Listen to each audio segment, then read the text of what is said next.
শুভ সকাল, আসসালামু আলাইকুম। সবাই কেমন আছেন? আমি আজকে গিয়েছিলাম হাদিস পার্কে।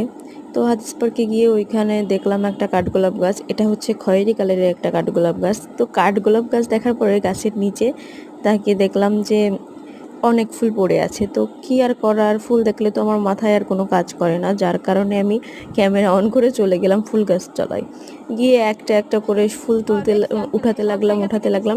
এমন এক পর্যায়ে একটা আঙ্কেল আমাকে বলতেছে যে দেখাই দিচ্ছে উনি, আমি ফুল তোলার সময় আঙ্কেলটা খেয়াল করতেছে আমি এইখানে ওইখানে একটা রেখে দিচ্ছি। মানে হয় কি, অনেকগুলা ফুল থাকলে তখন একটা দুইটা ফাঁকে ফাঁকে থেকে যায়। তো সেই ক্ষেত্রে আঙ্কেল আমাকে বলতেছে, মা ওই যে একটা আমি ওনার কথা মতো পরে ফুল খুঁজতেছিলাম। কিছু কিছু মানুষ আমাদেরকে তাকায় তাকায় হাসতেছিল। কিছু কিছু মানুষ আমাকে বলতেছিল, বাহ তুমি তো অনেক সুন্দর ফুল পছন্দ করো, তাতে আমার কিছু যায় আসে না, কারণ আমি ফুলের বেলায় কোনো লজ্জা করতে পারি না। সে যে ফুলই হোক না কেন, আমি আসলেই ফুল অনেক বেশি ভালোবাসি।